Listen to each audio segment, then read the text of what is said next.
अपने तरीके से लिख सकते हैं। कोई ज़रूरी नहीं कि हम लोग किताब से, क्वेश्चन बैंक से रट्टा मारें और जाकर वही छापें। अगर वो आप यही कॉपी पेस्ट करेंगे तो वहाँ पर अच्छा नंबर नहीं प्राप्त होगा। आपको कॉपी पेस्ट जीवन परिचय में नहीं करना है, बिल्कुल पूरे अपने तरीके से लिखना है। नमस्कार दोस्तों, आज हम लोग जीवन परिचय पढ़ेंगे।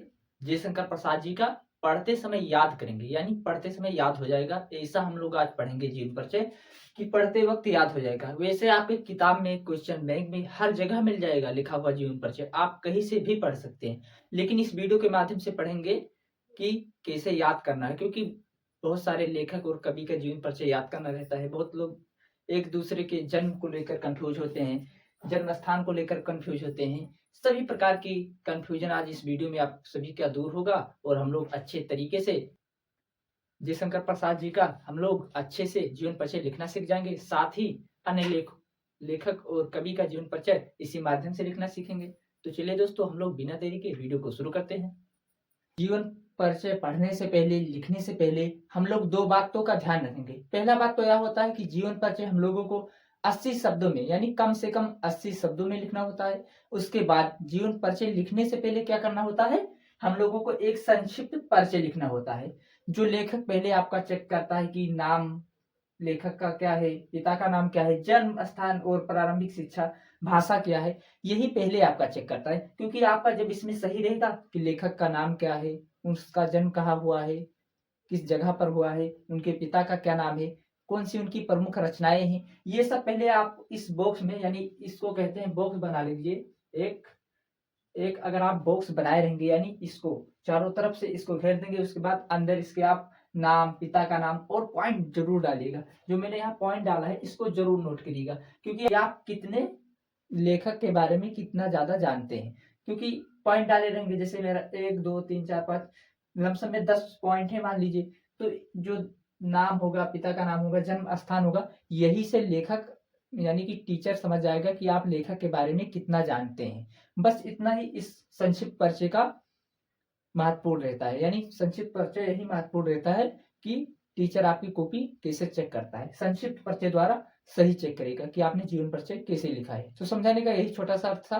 अब हम लोग पढ़ेंगे जीवन परिचय। देखिए, जीवन परिचय पहले आपको नाम लिखना है जयशंकर प्रसाद जी का, उसके बाद आपको संक्षिप्त परिचय लिखना है। संक्षिप्त परिचय का मतलब होता है कि आप लेखक का परिचय थोड़े में दे रहे हैं, यानी थोड़े में डिटेल्स में दे रहे हैं, यानी छोटे में लिख रहे हैं। पहले आपको ऐसे लिखना है, संक्षिप्त माने थोड़े में लिखना है।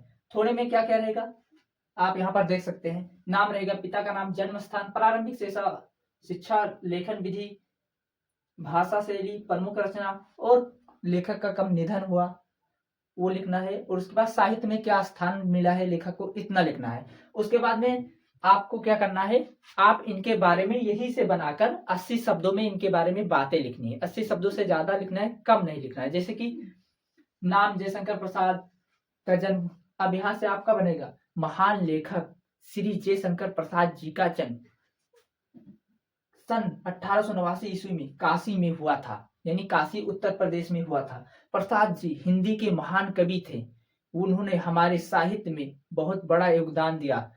और उसके बाद प्रसाद जी के पिता का नाम देवी प्रसाद था। देवी प्रसाद जी एक बहुत बड़े तंबाकू के व्यापारी थे। और उसके बाद इससे बनता है लेखन विधि। हाँ, प्रसाद जी ने महान काव्य की रचना की, कहानी लिखा, उपन्यास लिखा, जो हमारे भारत पर अंग्रेजों द्वारा अत्याचार थे उनके बारे में लिखा, कि हमारे ऊपर क्या क्या गुलामी था उसके बारे में लिखा। यानी कि गुलामी, यानी कि जो हमारा देश आजाद नहीं हुआ था उससे पहले लेखक जयशंकर प्रसाद जी ने न जाने कितने कृतियां लिखी। उसके बाद आपका बनता है प्रमुख रचना क्या है। इन्होंने महान प्रमुख रचनाएं लिखी, चंद्रगुप्त, स्कंदगुप्त, कंकाल आदि रचना लिखा। और उसके बाद आपको लिखना है साहित्य में स्थान, यानी पहले भी लिख सकते हैं बाद में, यानी कि प्रसाद युग प्रवर्तक कहा जाता है इन्हें। महान लेखक प्रसाद युग का प्रवर्तक कहा जाता है। ऐसे आपको बनाना है। मैं अभी आपको बनाना बता रहा था कि कैसे लेखक का जीवन परिचय आपको बना बनाकर लिखना है, यानी कि इसी माध्यम से। और अब हम लोग इनके बारे में थोड़ा डिटेल्स में जानेंगे, तो थोड़ा सा मैं लिख देता हूं इनके डिटेल्स में, यानी जीवन परिचय। तो चलिए दोस्तों, इतना आपको समझाने के लिए लिखा, बस आगे देखिए। हाँ दोस्तों, मैंने लिख चुका हूं प्रसाद जी का जीवन परिचय बनाकर। कैसे बनाकर आपको जो मैंने बताया था वही लिखा हूं। देखिए, पहले आपको ऐसे लिखना है, श्री जयशंकर प्रसाद का जन्म सन 1889 ईस्वी में हुआ था। कहाँ हुआ था? काशी में हुआ था। अब फिर इनके पिता का नाम लिख देना, जैसे मैंने बताया था, इनके पिता का नाम श्री देवी प्रसाद था। वे तंबाकू के एक प्रसिद्ध व्यापारी थे। आप इसमें घुमा फिरा कर लिख सकते हैं कि वे तंबाकू के एक बड़े व्यापारी थे, यानी कि उसको बढ़ा चढ़ा कर लिख देंगे। आप प्रसिद्ध को, यानी कोई बड़ा रहेगा तभी तो प्रसिद्ध होगा, तो आपको अगर प्रसिद्ध ना याद रहे तो आप बड़े भी लिख सकते हैं कि बहुत बड़े व्यापारी थे। बचपन में ही माता पिता की मृत्यु हो गई, यानी इनके माता पिता बचपन में ही गुजर गए।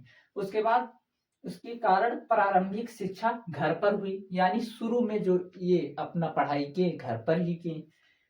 अंग्रेजी, हिंदी, फारसी, उर्दू का गहन अध्ययन किया। इनका बचपन सुख से बीता। दानशीलता के कारण ये ऋणी हो गए, यानी प्रसाद जी ने बहुत दान किया और दान के कारण ये ऋणी हो गए। ऋणी यानी उधार हो गए। फिर इन्होंने क्या किया था जब उधार हो गए थे? यहाँ मैंने तो नहीं लिखा, लेकिन किताब में अगर आप पढ़ेंगे तो लिखा है कि दानशीलता के कारण उधार हो गए। पुरानी संपत्ति बेचकर इन्होंने अपना ऋण चुकाया, यानी उधारी चुकाई। उसके बाद क्या हुआ? कभी भी अपने व्यवसाय की ओर ध्यान नहीं दिया, यानी अपने व्यवसाय की ओर, जो उनका तंबाकू का व्यवसाय था, उसमें कभी भी ध्यान नहीं दिए। साहित्य सेवा में लगे रहे, केवल यही साहित्य, कविता, नाटक वगैरह लिखते रहे।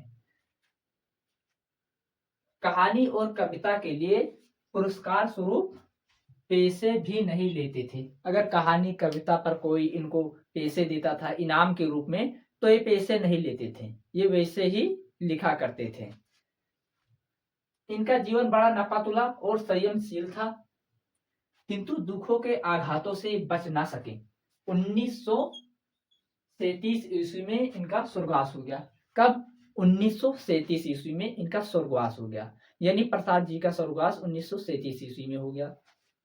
इनकी प्रमुख रचनाएं हैं आंसू, झरना, लहर और कामायनी।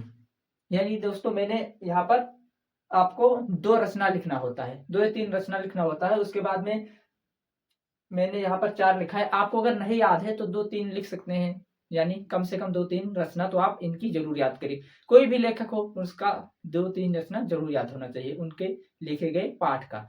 तो उसके बाद आपको जो जीवन परिचय है ये आसानी से लिखना कैसे आया होगा?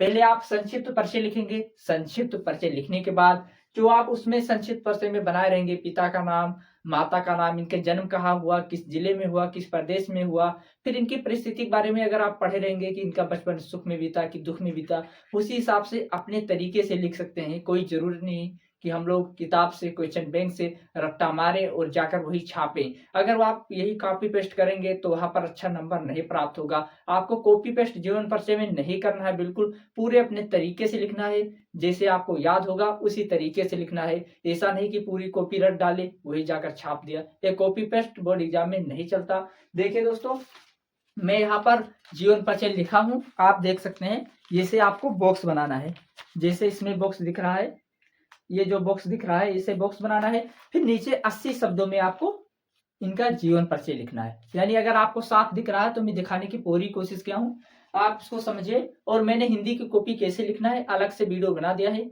तो लिंक डिस्क्रिप्शन बॉक्स में दे चुका हूँ और आप जाकर देख सकते हैं कि हिंदी की कॉपी कैसे लिखना है। अभी आपने सीखा जीवन परिचय, तो अगर आपको समझ में आया है तो लाइक कर दीजिएगा और चैनल पर नए हो तो सब्सक्राइब जरूर करिएगा। मिलते हैं किसी नेक्स्ट वीडियो में, तब तक के लिए बहुत बहुत धन्यवाद। जय हिंद, जय भारत। ऐसे वीडियो देखते रहें।